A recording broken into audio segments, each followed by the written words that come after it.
바울의 표대는 그리스도를 더 깊이 아는 것이었습니다. 본문 7, 8절에서 바울은 이렇게 말했습니다. 그러나 무엇이든지 내게 유익하던 것을 내가 그리스도를 위하여 다 해로 여길 뿐더러 또한 모든 것을 해로 여김은 내 주 그리스도 예수를 아는 지식이 가장 고상하기 때문이다. 여기에 바울의 세 번째 표대가 나옵니다. 그것은 그리스도를 더욱 친밀하게 아는 것입니다. 이것은 10절에 다시 한번 나옵니다. 내가 그리스도와 그 부활의 권능과 그 고난에 참여함을 알고자 하여 그의 죽으심을 본받아. 바울의 소원은 신학 박사가 되는 것이 아니었습니다. 그가 원한 것은 예수님에 관해서가 아니라 예수님을 아는 것이었습니다. 신학의 대가가 아니라 예수님과 친밀한 사람이 되는 것이 바울의 목표였습니다. 그러면 바울은 왜 그리스도를 더 잘 알고자 했을까요? 그 이유는 그것의 무한한 가치 때문입니다. 저는 개인적으로 그리스도 예수를 아는 지식이 가장 고상하다는 번역을 좋아하지 않습니다. 의미가 너무 모호하기 때문입니다. 같은 구절을 새 번역 성경은 이렇게 번역했습니다. 그뿐 아니라 내 주 예수 그리스도를 아는 지식이 가장 고귀함으로 나는 그 밖의 모든 것을 해로 여깁니다. 또 현대인의 성경은 이렇게 번역했습니다. 내 주 그리스도 예수님을 아는 지식이 훨씬 더 가치가 있기 때문입니다. 그리고 헬라어 직역 신약 성경은 이렇게 번역했습니다. 내가 모든 것을 해로 여기는 것은 나의 주 마시아우 예수와의 지식이 가장 고귀하기 때문입니다. 진실로 그리스도를 아는 지식이 가장 고귀하고 가치가 있습니다. 세상에서 가장 가치가 있는 것이 그리스도를 아는 것입니다. 왜냐하면 앞에서 말했듯이 영원한 운명이 거기에 달려있기 때문입니다. 영생은 곧 유일하신 참 하나님과 그가 보내신 자 예수 그리스도를 아는 것이니이다. 로이드 존즈는 이와 관련하여 매우 의미심장한 말을 했습니다. 그분을 알려하여 그분은 부활하사 살아계시며 사도는 실제로 그분을 배웠습니다. 그러나 믿음으로 이러한 친교를 가지는 것이 가능하며 바울은 그 친교를 더 가지기를 열망했습니다. 그리고 우리를 향한 질문은 우리 역시도 그분을 더 알게 되기를 열망하느냐는 것입니다.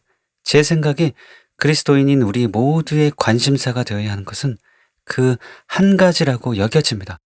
실로 그것은 참된 그리스도인을 이 세상의 다른 모든 사람과 구별해주는 한 가지입니다.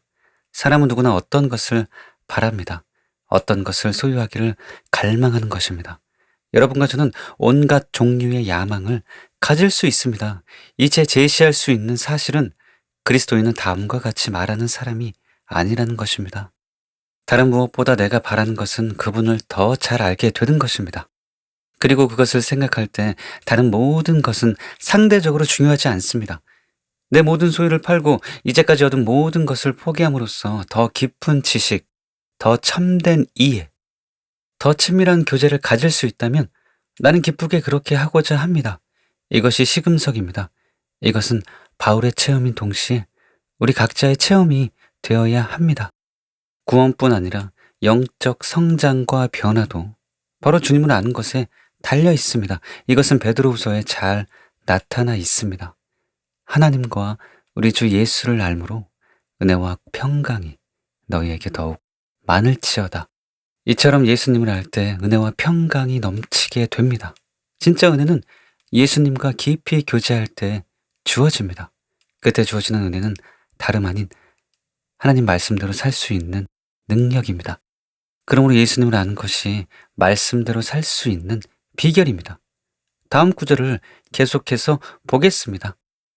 그의 신기한 능력으로 생명과 경건에 속한 모든 것을 우리에게 주셨으니 이는 자기의 영광과 덕으로서 우리를 부르신 이를 알므로 말미암음이라.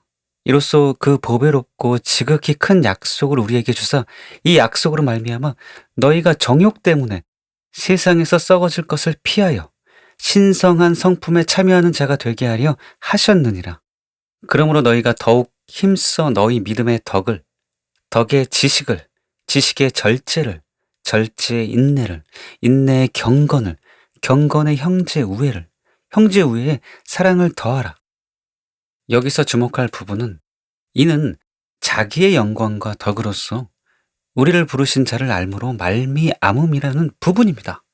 그리고 그 뒤 8절에 나오는 이런 것이 너희에게 있어 흡족한즉 너희로 우리 주 예수 그리스도를 알기에 게으르지 않고 열매 없는 자가 되지 않게 하려니와라는 부분입니다. 이로 보건대 신의 성품에 참여하는 것도 예수님을 알므로 되는 것임을 알 수 있습니다. 이것은 베드로 후서에 다시 한번 명시되어 있습니다. 오직 우리 주 곧 구주 예수 그리스도의 은혜와 그를 아는 지식에서 자라가라. 영광이 이제와 영원한 날까지 그에게 있을지어다. 예수님을 알아야 잘합니다. 성경 공부를 많이 한다고 잘하는 것이 아니라 예수님을 알아야 잘합니다. 최근에 저는 나는 죽고 예수로 사는 사람이라는 유기성 목사님의 책을 읽었습니다. 그리고 그 책에 다음과 같은 말에 감동을 받았습니다. 제가 예수님을 인격적으로 알지 못했을 때 은밀한 시간은 죄 짓는 시간이었습니다. 그러나 예수님을 인격적으로 알고 난 다음 은밀한 시간은 은밀한 은혜의 시간이 되었습니다. 우리가 예수님을 알 때 이런 변화가 일어납니다. 이 세상에서 내가 변화되는 것보다 더 중요한 것이 어디에 있습니까? 그것보다 더 중요한 것은 없습니다. 그런데 그것이 예수님을 아는 데 달려 있습니다. 그래서 예수님을 아는 것이 가장 중요한 것입니다. 저는 다음과 같은 제임스 패커의 말을 좋아합니다. 하나님을 조금 아는 것이 하나님에 관하여 많은 지식을 갖는 것보다 훨씬 더 가치가 있다. 주님은 예수님을 아는 것이 영생이라고 하셨습니다. 그렇다면 예수님을 더 깊이 아는 것은 생명을 얻되 더 풍성히 얻는 것이 아니고 무엇이겠습니까? 예수님을 알면 알수록 우리 안에 하나님의 생명이 넘쳐납니다. 그러므로 우리는 반드시 그리스도를 더 깊이 알아가야 합니다. 그런데 예수님에 대해서 아는 것과 예수님을 아는 것은 다릅니다. 예수님에 관해서 아는 것은 성경을 읽고 설교를 듣는 것만으로도 가능합니다. 그러나 예수님을 알려면 성령 충만을 받아야 합니다. 예수님은 지식으로 알 수 없습니다. 예수님을 알려면 계시가 필요합니다. 이 말을 이상하게 여기지 마십시오. 이것은 예수님이 친히 말씀하신 내용입니다. 내 아버지께서 모든 것을 내게 주셨으니 아버지 외에는 아들을 아는 자가 없고 아들과 또 아들의 소원대로 계시를 받는 자 외에는 아버지를 아는 자가 없느니라. 마태복음 11장 27절. 계시를 받는 자 외에는 목사라도 그리고 신학 박사라도 예수님을 알 수 없습니다. 단지 예수님에 관해 알 뿐입니다. 계시를 통하지 않고는 하나님을 알 수 없다는 것은 바울의 진술에도 분명하게 나타나 있습니다. 우리 주 예수 그리스도의 하나님, 영광의 아버지께서 지혜와 계시의 정신을 너희에게 주사 하나님을 알게 하시고, 여러분, 성령께서 이 땅에 왜 오셨는지 아십니까? 내가 아버지께로서 너희에게 보낼 보혜사 곧 아버지께로서 나오시는 진리의 성령이 오실 때 그가 나를 증거하실 것이요. 이처럼 성령님은 예수님을 증거하기 위해 이 땅에 오셨습니다. 그러므로 예수님을 알려면 성령 충만을 받아야 합니다. 그런데 많은 교회들이 성령님을 거부하고 계시를 터부시합니다. 그런 환경 가운데서 어찌 예수님을 깊이 알아갈 수 있겠습니까? 그러므로 우리는 종교적인 교회를 떠나야 합니다. 그리고 성경대로 성령님을 인정하고 성령께로부터 오는 계시를 환영하는 교회를 선택해야 합니다. 그런데 그러면 다 된 것일까요? 아닙니다. 우리는 설교를 들을 뿐 아니라 기도해야 합니다. 기도하는 자만이 성령 충만을 받고 주님을 알 수 있기 때문입니다. 한편 로이드 존즈는 그리스도를 아는 것에 대해 이렇게 썼습니다. 여러분이 이전에 결코 만난 적이 없는 어떤 사람을 소개받고 그 즉시 매혹되었을 경우 여러분은 소개해준 사람에게 후에 이렇게 말합니다. 저는 그 사람을 다시 만나고 싶습니다. 그를 좀 더 만나서 더 잘 알고 싶습니다. 이것이 바울이 말하고 있는 바입니다. 바울은 주님을 만나 교제를 나누었으며 이제 바울의 삶에 있어서 문제가 되는 것은 그분을 더욱 더 잘 알게 되는 것입니다. 그는 보다 직접적이고 인격적인 교제와 접촉을 갖기를 기대하고 갈망하고 있는 것입니다. 릭 조이너도 비슷한 말을 했는데 우리가 하나님을 사랑한다고 말하지만 그분을 알고자 하는 노력을 하지 않는다면 스스로를 속이는 것이다. 우리는 누군가를 사랑하면 할수록 그만큼 더욱 그 사람을 알기 위해 노력할 것이다라고 말했습니다. 연애하는 사람 중에 게으른 사람은 없습니다.